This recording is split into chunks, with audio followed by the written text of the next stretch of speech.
Welcome to the Squat Plug. This is episode 14. We're talking about drug testing and fake natties and that kind of stuff in powerlifting. Today, we are joined by Dr. Mateo. Special guest star, Mateo. Special fake natty, Mateo. And Dr. Brian Scharf, who is a Ph.D. in toxicology. We have a few questions we're going to be asking him and talk about a couple of things in regards to testing in sports and that kind of stuff, with PEDs and other things of that nature, which kind of basically paint a better picture of what actually takes place in the process. And the man really knows his shit. But before we get into that, I was saying before we keep going, Brian, do you want to kind of introduce yourself? Sure. All right.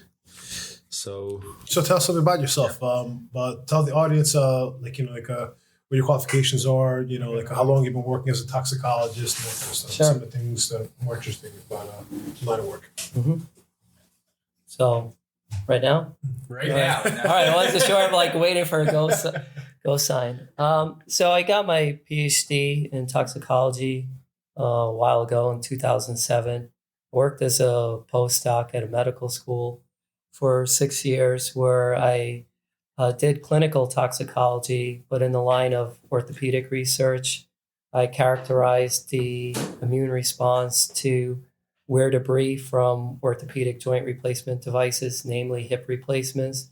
Characterized the response to ultra-high molecular weight polyethylene, cobalt, chromium, metal on metal, ceramic on polyethylene hip replacements.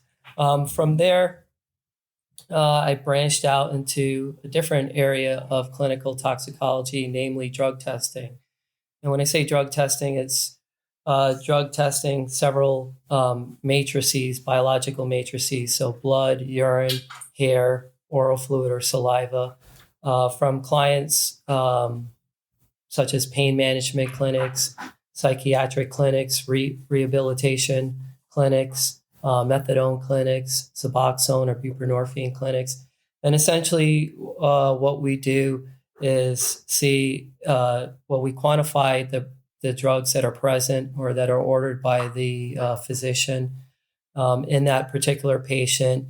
And we can do therapeutic dose monitoring, see if they're taking the medication as prescribed based on the concentrations. I will add the disclaimer that you have to do blood for that. Urine doesn't work for that, and we can get into that later.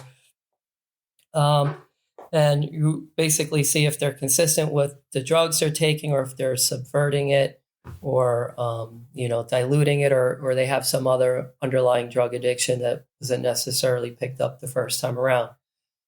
And I've been in that field for 8-9 years now, and I'm actually now on the forensic side. So forensics is essentially the same thing as clinical, only that there's a legal implication involved. So I do go to court to testify for drugs detected, and namely in DWI cases, rape cases, and medical examiner cases, where we think that the drug, you suspect an overdose or poisoning or something that's just not explained based on the autopsy alone.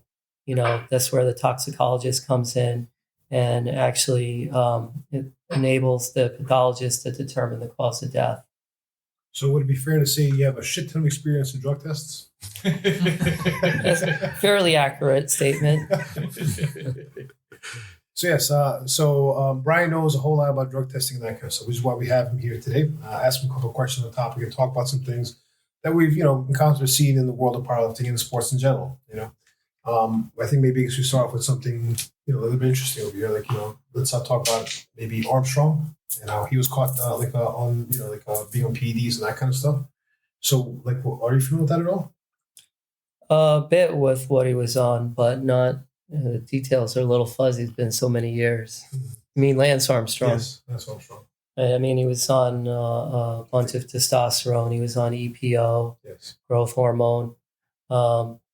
These are all things that are now more than ever readily detectable. Even if you want to go back and look at something like the Balco with Barry Bonds. Yes. And a lot of these athletes that Victor Conti had under his umbrella. A lot of the drugs weren't necessarily identified at that time. So some of the athletes were able to get away with it for a while. And there's technique now with the increase in improvements in technology, something called liquid chromatography, mass spectrometry, time of flight. So essentially what you can do is go back and look at the fragment or the spectra from whatever analytes were or drugs were present in that person's urine or blood. And now that years later, when you can actually identify that particular variation of that PED, can go back and actually match the spectra, what was collected and run 5 years ago to now that we know what it is. It could be a structural modification, to an anabolic, and it's just not picked up because the mass is slightly different. There's no reference material. And when I say reference material, how these labs work,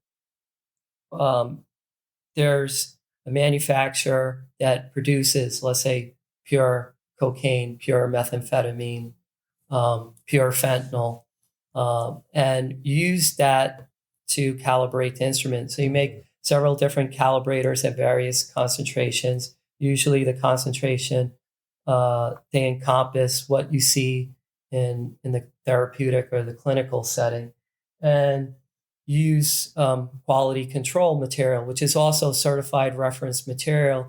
And the common practice is you use a separate manufacturer.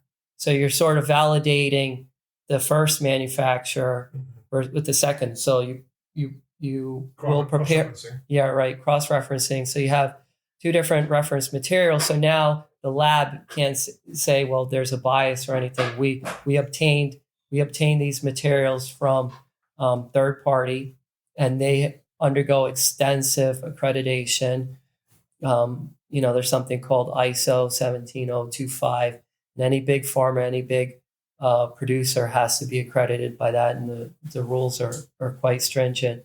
So you can say that the purity for the actual reference material is close to 100%. And from those calibrators, so that concentration curve is just sort of like your middle school math or elementary school math, where you plot and you sort of see where the response is for that patient sample, and you can interpolate the concentration of that drug in that patient sample or in that athlete sample from that calibration curve. Interesting. So, let's go back to that stuff. So, how they basically go back to this stuff and find out what people have been on sauce or PEDs, which were undetectable at that point in time, is something called the B sample. The A sample is what they test there and then, and they hold on to the B sample for long term. I'm not sure exactly how long they hold on to it for. Do you know?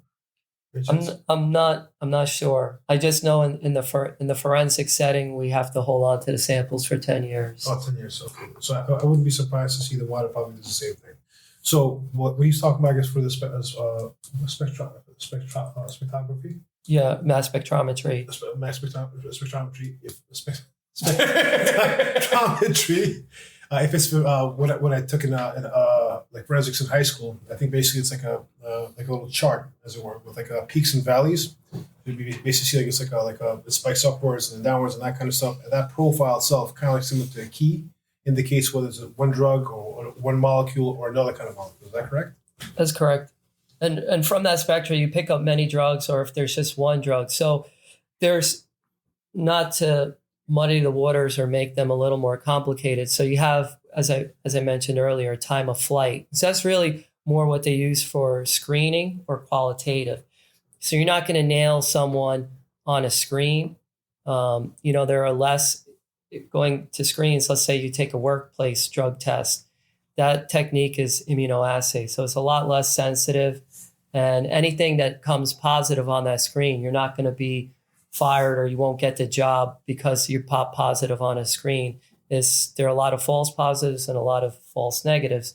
So anything that shows up positive on an immunoassay screen is going to be confirmed by LCMS, MS, or tandem mass spectrometry, or was known in the industry as triple quadrupole. So you're going to actually run that sample that's screen positive, that was presumptive by the screen, and confirm, not only confirm, but quantify. So using triple quadrupole, you're really looking essentially at that drug's molecular fingerprint. So every drug's different, even if they have the same molecular weight, they have their own unique fingerprint. So you can identify and quantitate that drug. Now, going to the more sophisticated drugs that are out there on the market, like the SARMs, and the new anabolic androgenic steroids, there's really not a lot of commercial immunoassays available. So what these WADA accredited labs use is this liquid chromatography, mass spectrometry, time of flight. So you're going to look at a whole slew of drugs. You really don't, you could do what's called targeted screening, or you could do untargeted, you're not knowing what you're looking at. So if you do untargeted screening, you can go back retrospectively and years later and run that sample again when you have a better idea of what this drug is. So now, for example, this manufacturer has identified this novel steroid that no one knew about 5 years ago. Well, now they've identified it, they've characterized it, and they've made this certified reference material commercially available. So now what I can do is I can go and I can run what we call a neat standard. So I'll just take that sample in pure methanol or pure acetonitrile, pure organic, and run it and see, and then compare that spectra that's obtained from that drug to that sample that was run a number of years ago. So you're looking at a couple different factors. You're looking at retention time, how long that analyte or that drug stays on the column. You're looking at the isotope ratio, the actual mass, does it match, and a couple other factors. So I think in layman's terms, what you're saying is basically like you could tell just how much they were on, how long I guess it takes for it to metabolize, and based off of that kind of when you use it last. Well, off the screen, you can tell, you can identify yes or no. Is it positive to an extent? Because this is a lot more sensitive and a lot more robust than immunoassay, what we see in your common drug place work screen. But if you're actually going to quantitate it, you're going to have to run that on a triple quadrupole. And what does that entail? Like, what does that process look like? Layman's terms. Well, essentially, the sample is cleaned up or processed to get rid of all the impurities that you see, like in blood or urine, all the sediment, and it's injected on the instrument, and you inject it following the calibrators and bracketed by different quality controls.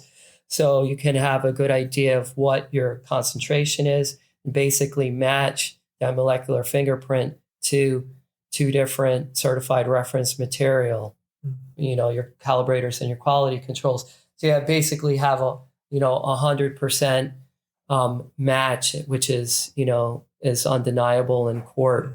Copy. So I'm questioning, like, let's just say you find yourself in a situation where you have a positive. Like, there was a meet not too long ago that took place out in Connecticut, right? And somebody's test came back inconclusive. Mm-hmm. What would that mean in your end? Like, if you saw some, what could an inconclusive test mean? So inconclusive usually means generally that there's some sort of interference in that individual's sample that is not allowing the resolution of the peak, as you mentioned, like the valleys, the peaks and the valleys. That's called a chromatogram. And sometimes you can't align the chromatogram from a patient or an athlete sample with the reference material. And the question is why. You might see two Gaussian peaks next to one another. And we'd call that interference, matrix interference. We namely see that, not to go off topic, but you namely see that now with marijuana testing with Delta 8, which is marketed as less addictive as THC, which is Delta 9. So it's very hard to resolve the two or separate the two peaks. And so an inconclusive result usually indicates that there's some sort of interference from that person. And, it could be, an endogenous protein, an endogenous chemical that's in their system. and based on the laboratory's procedure, sample prep, you just can't get rid of it, you know, or you know, alternatively, their assay isn't robust enough, or there wasn't enough validation done to where they've tested a lot of patient samples. Because I've been designing and validating these lab developed tests for new drugs that pop out on the market. For example, we see a lot of xylazine or tranq, you know, cut with fentanyl. And you have to run a lot of patient samples, whether DWI or medical examiner, to adjust for the matrix interference. Because again, keep in mind the calibrators and the quality control. This is pure drug. There's no interference from a person's urine, from a person's blood, from a person's bile, and there's a multitude, just a plethora of stuff that's in there that you can't necessarily sometimes clean up, and they can interfere. So that goes back to the validation of that test. It's possible the lab didn't run a lot of real samples and couldn't account for that. So that's usually inconclusive means, to go back to it, that they can't separate or can't get a good hit on that peak. So you see that peak, but the retention time and other factors don't match up, like the ion ratios, which is something you look at two different, you're looking at two different fragments to confirm. So basically, not all labs are created equal. No, and there's a lot to become a WADA accredited lab. Obviously, there's a lot of privacy. So their testing protocols and procedures are not really publicized, but there are what's called MRPL, so it's minimum required performance levels in order to become a WADA accredited testing lab. So in layman terms, what would that mean? In other words, like how accurate they are on the test? Right. So the accurate, but the sensitivity. So for example, you know, if you're looking at a lot of different sports agencies look at marijuana, for example. So they'll look at carboxy THC, which is the inactive metabolite of marijuana. Your instrument and your assay has to be able to go down to a concentration of 15 nanograms per ml, which is super low. For something like morphine, it's 1,000. So a stimulant such as ephedrine is 15,000, which is pretty high. But when you go back to bring it back to here, those labs have to have a sensitivity to detect anabolics at 10 nanograms, SARMs at 10 nanograms per ml. So you're talking about a billionth of a gram of that drug, or 10 billionths of a gram of that drug per 1 ml of sample. So, okay. So that basically means you're looking at very expensive tests here because of how sensitive the machines have to be. And your generic, like laboratory wouldn't be equipped with that kind of sensitivity, correct? Some of the labs do have that. The question is it in their testing compendium? So again, a lot of, to bring it back, a lot of commercial labs, there's not a lot of requests to run PEDs, whether they're SARMs, whether they're anabolics, whether they're diuretics. They're not routinely looked for. Would Quest, not the associated Quest, but Quest Diagnostics basically fall under that purview, a commercial lab? Yes. So Quest and LabCorp, yes. LabCorp offers anabolic steroid panel.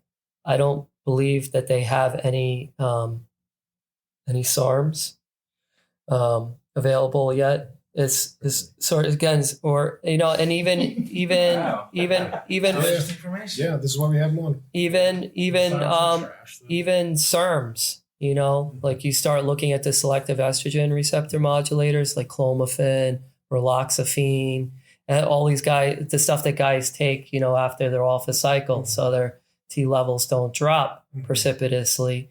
Their estrogen doesn't get converted to, aromatase inhibitors. So even like the breast cancer drugs like tamoxifen, right, are widely used. Again, there's not a lot of commercial interest per se in saying, because who would take that apart from an athlete? maybe a woman that has breast cancer. Exactly. So why would they test her if she's taking this? Yeah. Which brings to mind basically which also explains a lot between for the USAPL/IPF beef when it came to testing. Because you look to see, and not to throw shade at the USAPL, because we get it. We're conducting a shit ton of tests over here. But if you're getting tested by these people over here, and it's not calibrated to that kind of sensitivity, and that's not what their forte. Just like they happen to say, okay, fuck it, we'll run these tests for you guys.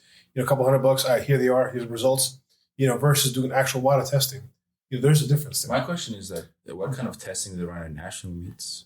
That's a good question. Brian, would you know the answer to that by any chance? Brian, I mean Mark? Sorry, Mark. Having a moment. I thought they were water tests. Are they water tests? At nationals? Yeah. I believe so. So Okay. people are, So local meets basically. How about regionals? Regionals, States. I'm not 100% sure. The local meets, though, are probably just a Quest Diagnostics. Mm-hmm. interesting. Economies of scales, just basically, in other words, Yeah. economies of scales, but just, why spend so much money? Well, on I wonder testing, if they don't have these hypersensitive tests, like maybe that's why a lot of these tests are coming back inconclusive. Yes. Or they're we're That's- getting false negatives and things like that. that would explain it. I mean, if you're not calibrated, I guess, to that kind of sensitivity, Well, too is again, what type of are they running? Again, do they have all these drugs in their panel? I mean, it's a lot of drugs. So so they may not even be testing for some of these drugs. right, or some of them they may just test for the major hits. So they might just test, for example, like Tren, the most commonly abused, regular test. And there are expensive tests that WADA run that you can identify whether someone's taken endogenous, whether someone has that's their endogenous testosterone production versus taking bioidentical testosterone. USPA, for example, even if your endogenous testosterone levels are over a certain point, if I remember this correctly, in fact, they made a post about this not too long ago, prior to the whole USPA gate thing, was talking about how if your testosterone levels are higher than normal, even if it's quote unquote endogenous, you would pop positive. So that's something they were testing for. Really? What he's talking about here for WADA, what they do basically is it's not just that, they actually can tell whether or not it is indeed endogenous. So USPA, I would assume here, what they're doing basically saying if the levels are elevated, we're going to play devil's advocate and just assume a person's own stuff. So you're being pop positive for that. So there are some stuff, I forget what it's called, Tonkat Ali, it's like a double supplement. Right, ashwagandha. You have a whole slew of things which are purportedly, Test boosters. Right, test boost, natural, herbal. So in your experience, are they actually test boosters, or do you think it's just hyperbole? I mean, from all the listeners. I mean,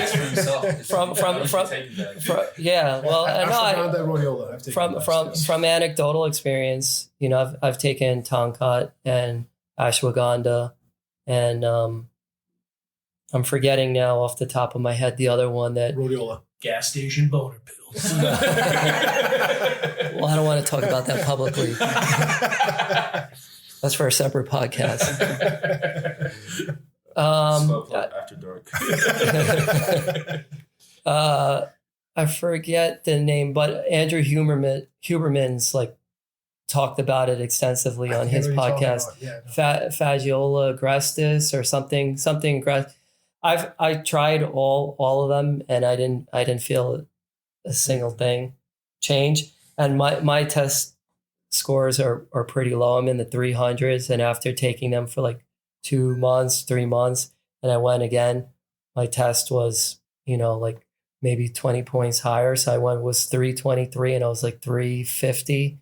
It was still pretty low. Yeah. And so I was like, this is I think it's garbage. But again, the test for, testing, I feel for test is something that's, you have to take with a grain of salt, because unless you're going in every day at the same time of day, so you have an idea what your test levels are. You can all attest, no pun intended. You're stressed, you don't get enough sleep, your cortisol's jacked, your T levels. If you can only test. I'm kind of slow. I was like, if you can attest. those, and you just go in the next and the time of collection. So it's got to be tested first thing in the morning, and if you go in the afternoon, you start dropping. Does that mean now you're in the 400s one day, and you go in the afternoon the next day you're like 270? Does that mean somehow your testosterones have fallen off the chart? No, it's just that circadian rhythm. So I feel that with anything, you have to collect a certain number of data points to build something that's reliable, so you have an accurate baseline. And going once every 3 months or every 6 months to Quest and measuring your T levels and then comparing them, I think is total bullshit. You're not going to have anything accurate. So it's like a data point of one gives you no answer. Right. Pretty much. So you have to do something routinely and then try something and see after you've established like this 3-month baseline, again, but money's an issue. Who's going to go to Quest unless you work in a lab that actually does it and you have someone that's phlebotomist that's going to draw your blood, or you're masochistic enough, you draw your own blood, right? I mean, who's going to test, who's going to collect enough data points, except again, these high performance athletes to where money's not an issue. Mm-hmm. Interesting. So I can see that working out for them. So some of these labs don't even test for most of the stuff. So you can technically that's pretty wild, by the way, get away with some of these things. So a question here, because I know that back in 2019, somebody was caught in the USAPL, and I would say a very high level lifter on what was it called again? On Ostarine, and he claimed he got it from a pre-workout. That pre-workout, I think, was by Kabuki. Oh, yeah. Yes. So, how hard or how easy would it be to get Ostarine in a pre-workout, which is basically pre-workout? You're looking at beta-alanine, you're looking at caffeine, you're looking at, citrulline malate, things of that nature, basically, like those kind of stimulants. How easy would it be to get Ostarine in there, or is that actually something which would take take considerable amount of effort to put into there? If they even did. No, I mean, I think is plausible. Is it likely? Not really. When you think about there's no benefit for a pre-workout company to add Ostarine to their mix, because you're not going to feel the effects right away. Yes. It's not like something like Jacked where, they're putting a meth derivative and you're wired for days. That's obviously was this actually a thing? Because we hear about this all the time about Jack 3D having like a similar. Right. It's in the class of phenethylamine. So drugs, like everyone knows, like amphetamine or Adderall, methamphetamine, those all fall under the general drug or chemistry category of phenethylamines. But is there like an actual effect there? Stimulant effect. Really? And so Jacked had DMMA, which is dimethylamyl amine, and that got banned, or I'm not really sure if the legality or was voluntarily recalled, or that and then the new formulations, what you see is 2-amino isoheptane, and there are these Shanlabab. Right. And these chemical names are interchangeable. They have, again, based on the chemistry and the nomenclature in chemistry, whether they have IUPAC nomenclature, or they use different nomenclature. The names can be totally different, and you have unless you actually research and see what's in there, you have no idea.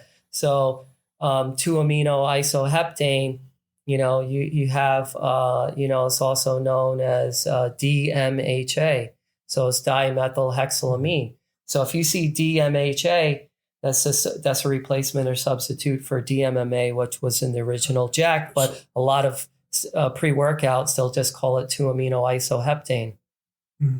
So basically, what you're saying over here is like the general population, like most powerlifters and lifters, in fact, would see that there, the actual the chemical name of it, as opposed to DMHA, and not be able to differentiate what it is versus what's banned and so on and so forth. So in this sense, it's like so the audience who probably isn't familiar with this, a couple of weeks ago, Chandler Babb, an IPF lifter, Virgin Islands, Couple of weeks. A couple months a ago. couple months ago. Wow, time flies. Sheffield.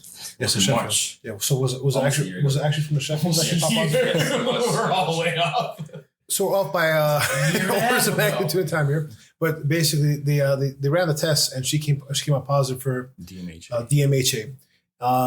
And she claimed that she didn't know that it was DMHA, and she showed the label itself, and it makes sense. I can see somebody making that mistake there. So they ran it, and they banned her as a result of it. What kind of effect does DMHA have? Is it actually something which is tangible? I can't say I haven't personally tried it, but it's to So you've tried all the other things we've talked about before. that's a different podcast.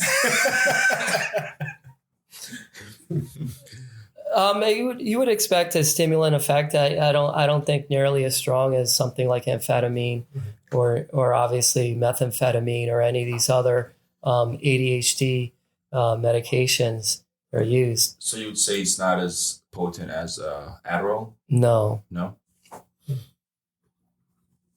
Interesting. So that kind of like sheds a little bit of light on this and makes her take it. I want to say that less of an issue. The ostarine incident, though, ostarine has been shown to indeed, I guess, limited tests are out there, actually improve performance, and it is indeed anabolic. It is a PED, and it finding its way into pre-workout. That's a little bit of an issue. Have things like that. Recently, somebody else in Canada popped positive for. You had a list? Did you I send don't it to have us? that. Let me get it. It was like 6 or 7 Let me see it real quick. anabolic steroids. It's a big list.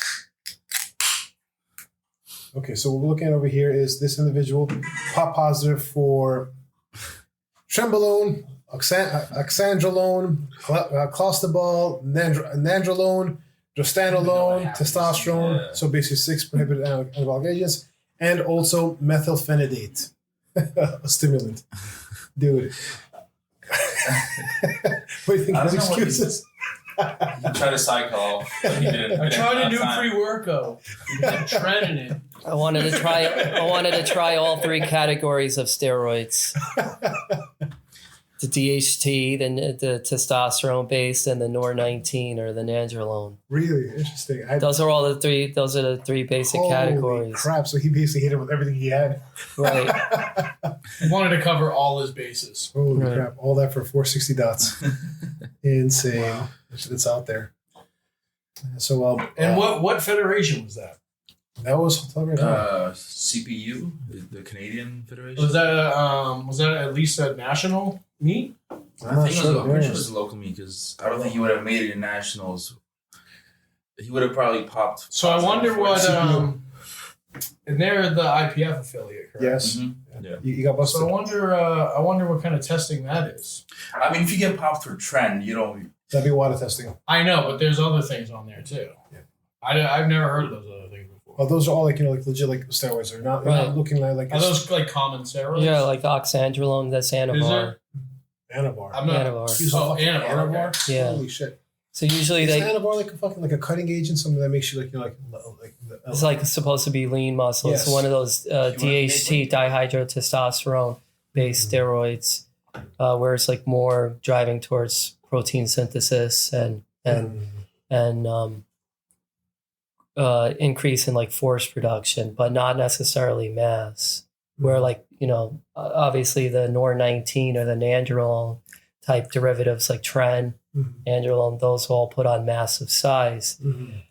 And then, from my limited knowledge, this definitely out of any expertise I have, from my, I think you're supposed to stack, you always have testosterone or testosterone, something in the testosterone family like boldenone, and you stack it with DHT. And if that doesn't work, usually the last resort is NOR19 type steroid like Trenbolone.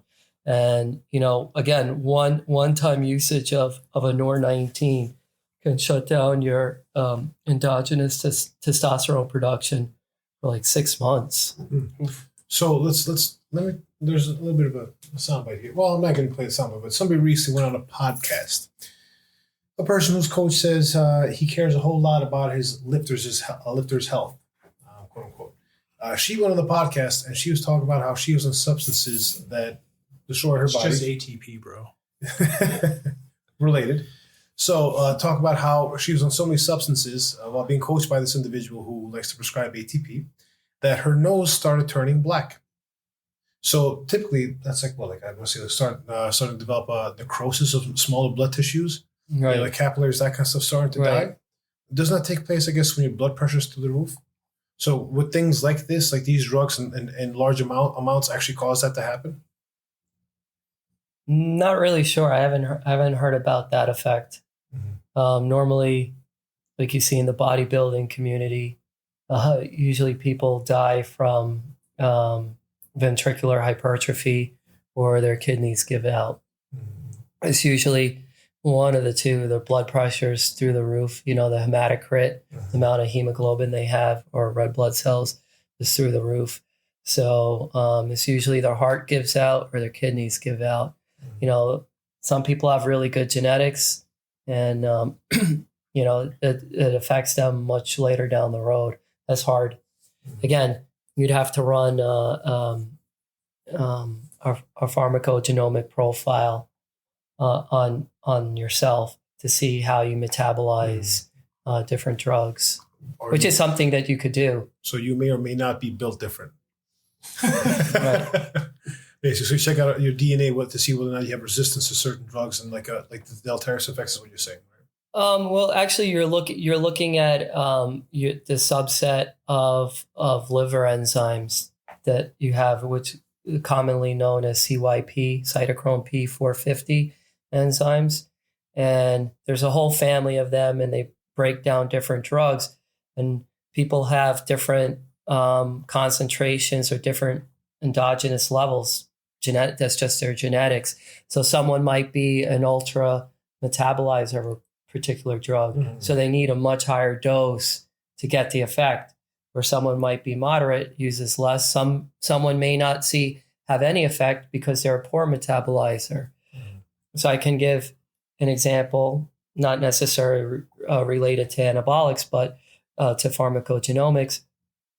When I had intestinal surgery 10 years ago, post-op, they gave me oxycodone for pain management, and oxy didn't do anything for me. Really? And they looked at me like I was drug seeking. The surgeon knew me really well for 20 years, so he knew I didn't have any addiction or wasn't looking for anything. But later down the road, at the lab that I was working at, we actually ran pharmacogenomic profiles. So isolate the DNA using an oral swab like you do for like a Ancestry.com test. Later followed up with blood confirmation and found out that I lack this particular subset of CYP450 enzymes that metabolize oxy or any synthetic opiate. So really the only one that has worked post-surgery was fentanyl.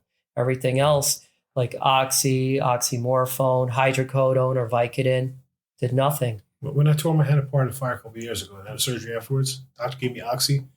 I melted into the couch. Time and space just melted, and I was like, where the hell am I? I was like, what in the fuck? And I literally said, I can't do this anymore. This feels too good. Off of one round. Took it and flushed it down the toilet. I was like, that's never happening again. Pink Floyd. Absolutely. I was like, Street. what in the fuck? Remember one of the guys from Firehouse called me and I was just tripping on I was like, yo, bro. This was great. This You gotta feels try too it, good. man. I'm throwing these pills away. Legit, I was gonna get addicted. I knew it. So I checked them out. Are you do you get easily addicted to stuff? No, it's not that I get easily addicted to stuff, but it felt that good. I was like, all right, if I do a second time over here, there's gonna be a third and a fourth and a fifth. Bring on the trend. That's how good it now. felt. Yeah. So the reason why I stay away from drugs in general, I guess I'm like very You're also susceptible. paranoid. That's another reason to stay away from Well, drugs. remember the whole remember this this incident while we were on our way to Tennessee. I Don't took do drugs. Chris. 6 milligrams of Zyn. I found myself on the side of the road, hurling out my guts. That was your Oh, fault. Lord. You decided to take two one after another. Well, I was just trying to What see did you basically take? the effect. Zyn. Yeah, so it's like Even is that? it's right there. Zyn. It's like a Nicotine pouches. nicotine pouches. So I took one, wrong with whatever, you? and it was okay. Like I got the buzz, I spit it out with maybe 7 minutes of having it in my mouth. and then drive down the road. I'm like, all right, let me try this again. See what happens with the second dose. The second time you start like. So the second time it hit, but it hit even. I like this game like hot flashes How do you and shit, have that? bro. I get it in the that's fine. But the effect is different for him. So I weigh 275 pounds, and so it's supposed to be hard for it to affect me, bro. The second one, I'm like, yo, like shit's like like things are getting distorted now. We pull over the side road. I think somebody needed to use the bathroom, and as soon as I stand up out of the car, I'm like, oh no, it just hit all of a sudden. Ylli's hypersensitive to nicotine. Yeah, he is. Nicotine, all that shit, like legit, it all fucks me up, So I don't fuck with it. That's he had some sort of warped tunnel vision. So I found myself wandering over to the fence, and lo and behold, Mateo, these guys are looking over at me, and just all the protein that I was chugging with that came right out. Just I think I threw up like 12 times. That sounds like the time I was like 17 and went to Hampton Beach on ketamine. I'm going a little too deep right now. Yeah, baby. All right. For another podcast. Definitely for another podcast. We should definitely have a podcast like talking about our experiences. Oh, absolutely. Yeah. Oh, shout out to the Bosch. I don't have a lot of them, but I'm with it. We need an episode dedicated to that shit. I swear. Oh, yeah. Definitely on a different platform. Not more stories. The Bronx back in the 2000s. There was a man. Brolic Graham. Called Juvie. Anyway, but that kind of stuff. So, yeah, so let me think. And so Shia LaBeouf was caught. It was basically essentially a little stimulant. And she's basically saying that because we made quite a bit of departure. Now back to Shia LaBeouf over here. It was essentially, it's like she didn't know what it was, and I can understand it. I think it's also a cheap cop out though. It is. Because if you don't know what something is and you're a world-class athlete, why the fuck are you taking it? Right, are you kidding me, dude? Bro, there's a reason why I use C4 as a fucking pre-workout instead of all the other there's a C4 and there's a supplement. C4 and 110% by Kevin Papa. It's a great pre-workout. And you're not going to get popped for it. You won't pop for it. It's very clean. It's not third-party testing. Just saying. But yeah. So you really don't know. I think he's right about it though. Like if you're a world-class athlete and you know you're going to get tested, you should make sure that the supplements you take are up to par. I agree. Like you cannot be making mistakes like that. I don't at that level. You really can't just be buying your friends. You know what? No, man. I'm gonna say something that might be not true, but what I think might have happened was that she was taking that pre-workout, and then she tried to cycle off of it, and then she didn't cycle off. We don't know. No, we don't know. We don't know. I don't want to speculate. But it's like also. I'm sure that there are people, power lifters for sure, that try to cycle on and off and on. So there are, and this has been established. The individual that we're talking about here, whose name I'm not going to drop over here, who was inconclusive result here, told me on a couple of occasions that he was on fucking sauce. This isn't me. This isn't conjecture. This isn't me saying maybe he is. Whatever the case is, this is literally an individual telling me multiple occasions. And I told this individual, do not compete drug tested, do not compete USAPL, do not compete USAPA, use PA drug tested at the time. And what does this asshole fucking do? He competes tested. So this does take place. And they do cycle on, they cycle off, and you see different things taking place. Some of the shit that they test for, apparently, USAPL judges, or certain red flags are a person's shoulder hypertrophy.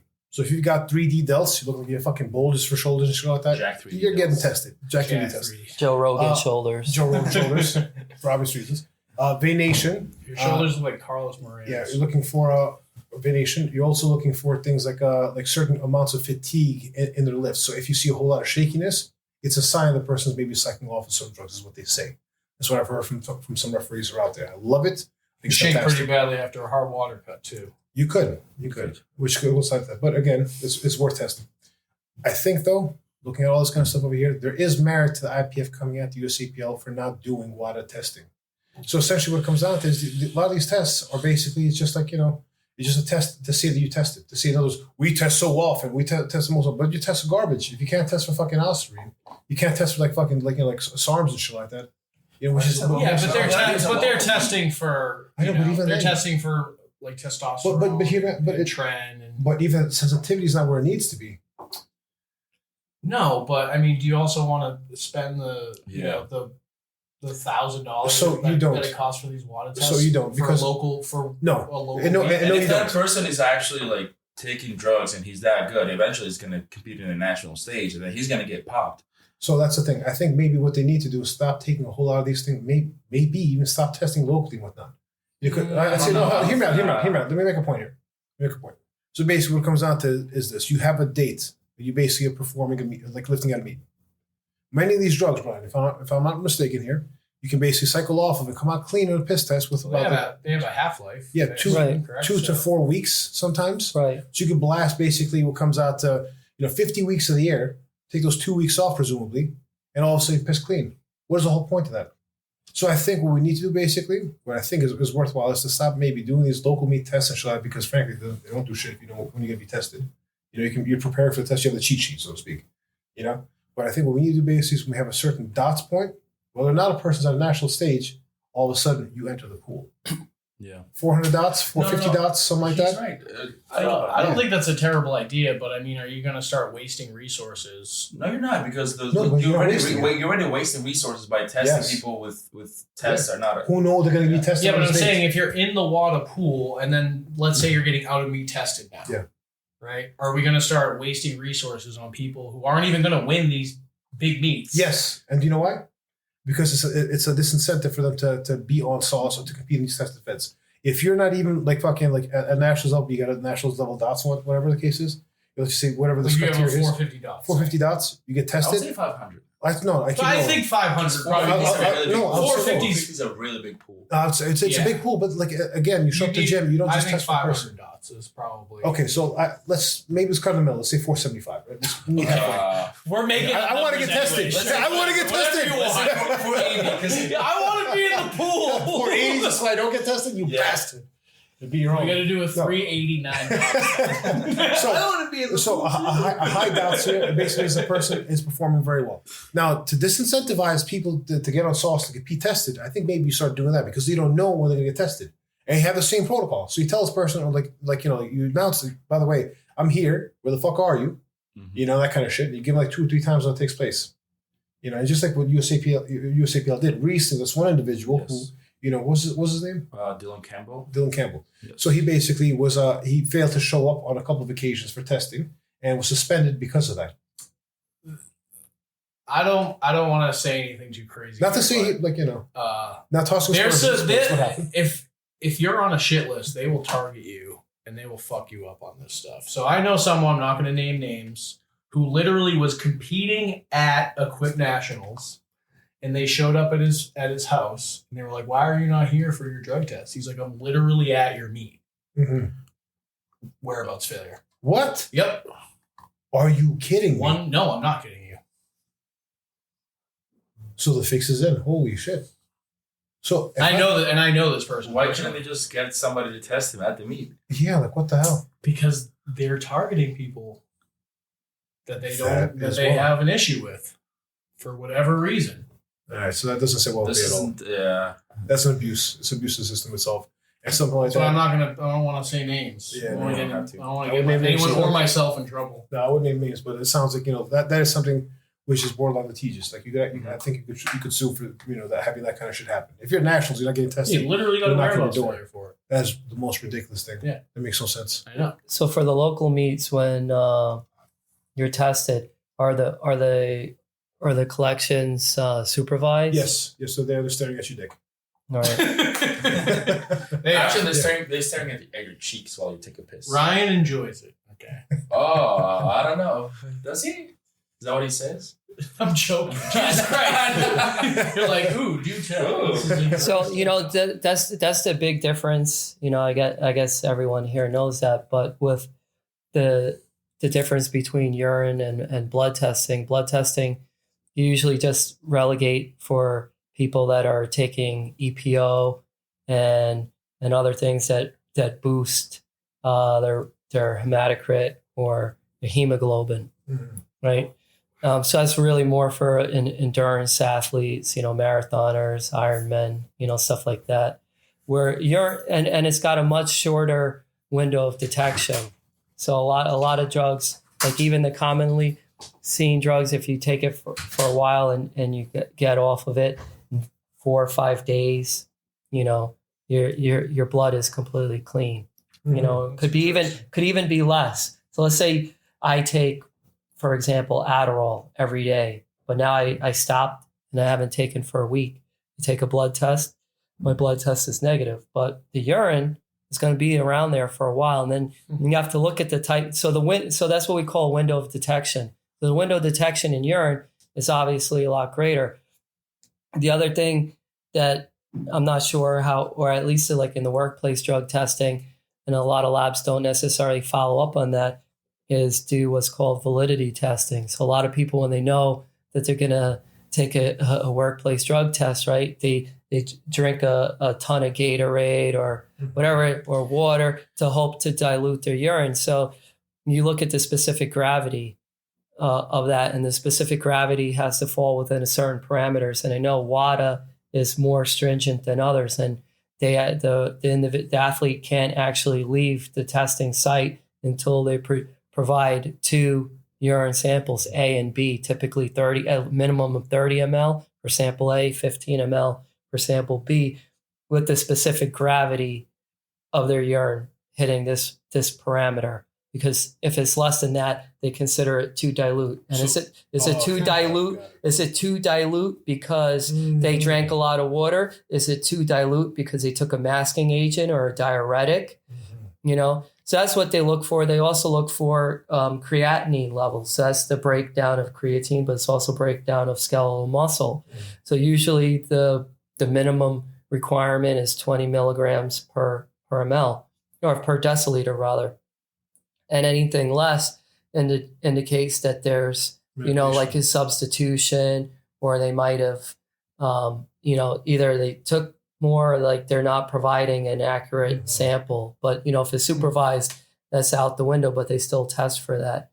You know, and lastly, you know, they test for oxidants, what a lot of people try to take in the over-the-counter, whatever, like, well, you know, Whiz Clean or Clean Whiz or whatever, or whatever those, you know, there's a whole multitude of those things. And they basically put in either high, something that's really acidic, or really basic that's going to throw off the pH. So there are different kits that measure the amount of oxidants. So the oxidants have to fall below a certain threshold, and your pH, your urine has to be within a certain range. So collectively, that's called validity testing, to make sure that the urine sample provided is actually is accurate. So, like, I don't know if you know, but I've heard some horror stories. Like, some people, like, have you ever heard of the urethral drain? You know what that is? People put a catheter in their urethra. I thought you were going to ask something of relevance. No, it's irrelevant. People who are getting drug tested, I've heard of stories, like, they put a catheter in the urethra, like, just to, like, flush out everything out of them. So that's not. So you could do that. But what happens now? Like, let's just say you piss there and you flush it out and you fill it up with water. Let's just say you do the test, and your specific gravity is going to be like fucking. It's going to be off the charts bad. It's going to be super low. So it basically means you're super like fake penis. Super diluted. So I have a story about those as well. By the way. And the pre-warmed urine bag. Yes. And then they make the synthetic urine, so they add all the different electrolytes, a certain amount of protein. You know, it goes through all. So people will go above and beyond. So you can microwave it right before, so to a certain temp, so it's the physiological temperature. It's crazy with the prosthetic penis, prosthetic bladder. So one of the guys at the firehouse, right? He's basically on the fire department. He told me a story the other day. And he goes out there, I guess, to get piss tested, take him out to the bathroom. The guy pulls him to the side and says, "Yo, take a look at this." So he goes over and he looks in the garbage can. And it's literally a bag of dicks. It's a bag of dicks, you know, fake dicks. You know, like, you know, I would hope they were fake. No, they cut off their dicks, you know, just for testing purposes. They were real human penises. It's a bag of penises. And so basically, there's a bag of dicks and vaginas apparently as well. You know, for people like it's trying to like evade the test. You know, so all this shit. And he said it looked pretty convincing. He was like, he did a double take. And he saw the plastic tubes. Yeah, just so happened to be one at the firehouse the other day. Plastic vagina, we're all men. So, and what FDA white tests for? Yeah, when you get they test for basically. They test for cocaine. They test for like heroin, opioids. Like they used to test for marijuana, not anymore. You know, we're given the pass, and I think it's actually a good thing. But they don't unless somebody essentially reports it. This is, you know, cause for concern. They don't test for anabolics. They really don't, and I don't think PD does either. unless certain like red flags are present. And then if they are, then they test for them. I think they should be testing everybody for They've shot one too many black kids. Speed of the month. I don't know.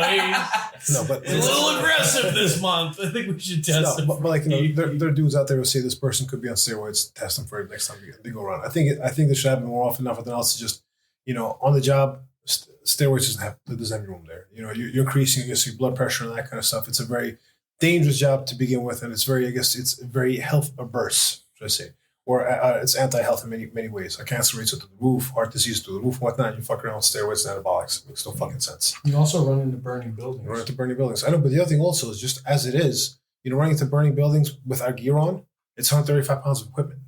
You're in there and you're basically doing CrossFit workouts with that shit on. It's the middle of summer. And people collapsing and literally dying in instances basically from being overexertion. This shit takes place.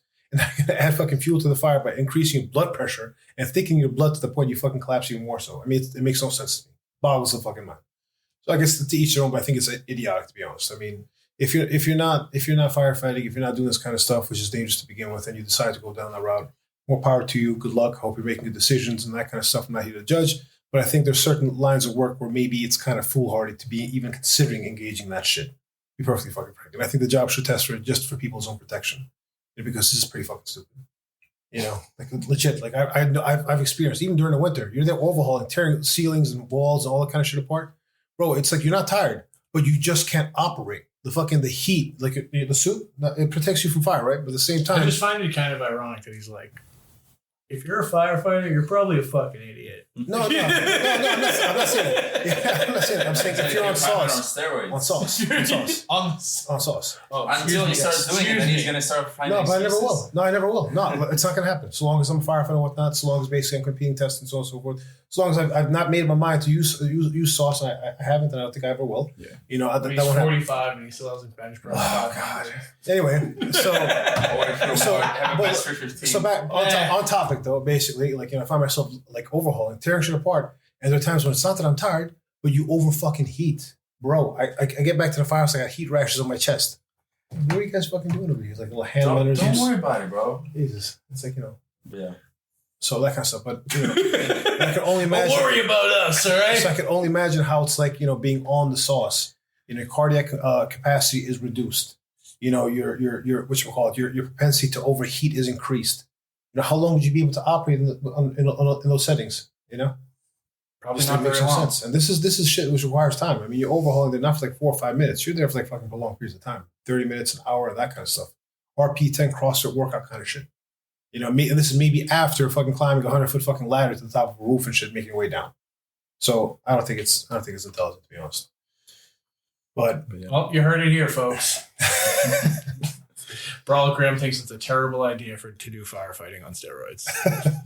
Yes. So yes, indeed. Don't do it. So just do steroids. Just do steroids.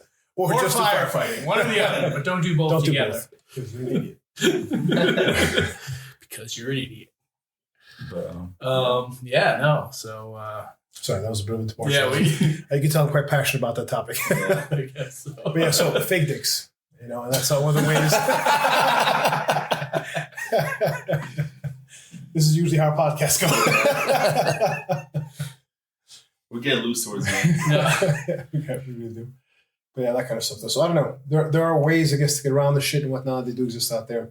And I just think the whole premise of telling people when they're going to be testing them and then having to basically have all these things at their disposal to evade detection shot, just basically it's a recipe for fucking bullshit. Yeah. For people to get away with that kind of stuff. And I think, despite my differences with the IPF, I can agree with them when it comes down to No, you know what? To be honest, I always stuck up for the USAPL and the local testing, and I still kind of do because as long as I understand that they might not be testing for everything that's out there, these Quest diagnostics, quick whatever they are, but as long as they're testing for like the major stuff still that people that's readily available that people take, but that's cool. But if you have small amounts of the shit, I get it. This certainly opened my eyes to the sensitivity of the tests and how they're not testing for all these things. And sure, but the other thing also is that I know people who are on. I do too. Yeah, I do too. I do too. Don't worry, their time will come. Really soon. A few weeks, if I may say. They're also not winning powerlifting meets that matter. They might win one soon. Yeah, they might win. We'll see. They might win. You know, or some have won. Who else recently? What, a local meet? So another IPF lifter recently. Another IPF lifter recently positive for being on sauce. I think in Brazil. I forget what her name was. The female. Yes. Yes. I mean, she's not really top lifter internationally, but she was. Yeah, you're not making. She's the world's correct. You're not. Reinforcing this point. The limit to a lot of these countries don't have a lot of lifters in the first place, so the people who make it to worlds are not that strong. I feel like true. So that's just because you made it to worlds doesn't mean that you're that big of a lifter. I don't know. I mean, like, who's the lifter in the? If you're evading tests though at the local level and you're good enough to get to nationals and actually get to like a podium spot, you're probably going to get WADA tested at some point. No.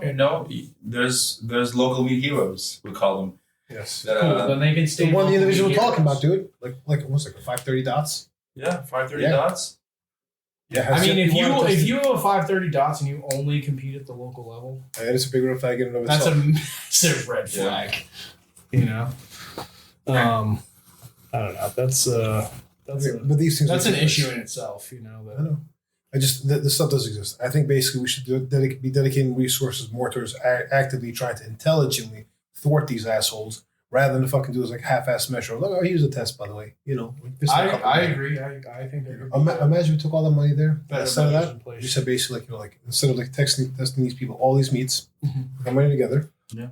And then let's just say Connecticut tests shows up to these gyms. Oh, by the way, here, boom, boom, I'm here. Where you at? That kind of stuff. You know, this person trains. So instead of testing 30 people a year. Which reminds me, that might also be a red flag in itself. Some of these people bounce around from gym to gym. But you can find them. You can find them. He's busting the tinfoil hat out. I mean, you can honestly. You can wait. These guys train different shit. Okay, but hear me out. The plot thickens. That's such a red. You can have their number. Give them a call the day before you test them. Then you can test them the day after. You can know. You know where they're going to be. You let them know. Okay, we're going to test you tomorrow. Tell me where you're going to be. So and they're going to go. No fake dicks. No fake dicks. They're going to go to GNC by the piss cleaner. Yeah, drain your dick. Drain your drink. No dick drainer. No Gatorade poisoning. Nope. None of that. Your specific gravity better be where it needs to be. I can tell you, we really know what we're talking about when it comes to top biology. Your crystallography should be, places. Your sensitivity should be high. There's definitely ways. These tests need to be valid. I'm sorry, Brian. I know we're bringing on the intelligence in the room more so than you used to and whatnot. But yeah, I mean, we like to get silly. There's definitely ways to make it happen, but I feel like also USAPL is really obsolete in some. I mean, some regards, somewhat. To what? To testing? Like in general. It's not about in general. That's the next step. But powerlifting America isn't even testing at the local level. I mean, they don't have any meets because they're not allowed to. Yeah, no, not yet. Oh God, should I talk about this? Yes, I want to hear. Okay, all right, okay. This is a lot. I was considering maybe putting this out the next episode, but I guess we'll talk about it now. Meet directors are defecting from the USAPL and they're going over to Powerlifting America. This is taking place, and it's starting to what's called to occur more readily. So as far as them not having enough meets, not having many meets, well, that's going to be changing. In addition to that, also, we talked about the talent of the past leaving. There's other talent, which is not on the platform, which is leaving as well. I'm not going to name names, but somebody who's very important to USAPL's public presence left the USAPL. Got kicked out of the USAPL. Got kicked out and then rehired and then left. But is now defected and is over in Powerlifting America now. And immediately, there was a difference in the I would say the quality of the graphics on the USAPL page. Okay. Yes. So this took place. This is a massive loss for them. I don't know if they understand how big of a loss this is. I don't know if they're willing to comprehend just how big of a loss it is for them. The meat directors thing is also a big loss. You're taking the infrastructure of the USAPL and it's defecting. I think this is a good topic for another podcast. I agree. We've been talking for like a little over an hour. Yeah. And if anybody is still listening, I don't think anyone's going to stay much longer for a whole new topic. Yeah, you're right. This actually should be next episode. Okay. Yeah. Okay, so we'll come back in a few minutes. Boom. A little later. Yeah. Yes. Yeah. So I guess Definitely worth I'm talking wrapping this up. I'm going home. You're going home. I'll come back next week. No, you'll stay on the phone with us while we'll make the episode while you drive. You can sleep over. You sleep over, yeah. I'm going home. Sophie's not home. What are you gonna do home alone? I have to go take care of my cat. Ah, okay. Nina's self-sufficient. Yeah, We have Jake too. Jake is also self-sufficient. No, he isn't. Nah, he's locked in the fucking. Fun fact. He's locked in the upstairs. Fun fact. Cats don't even need to drink water because of how efficient their kidneys are. They can actually get all the hydration that they need out of the food that they eat. If it's not dry food. If it's not dry food. Is it dry? That's a very important caveat. If it's not dry food. Don't try this at home. So we call that a cat viat. Cat viat. Oh, I'll be here all week. All right. I think on that note, I just want to say, Brian, thank you so very much for joining us. Dude, fucking phenomenal. Thank you for having me. It's been a pleasure. Incredibly knowledgeable because this guy knows what he's talking about over here.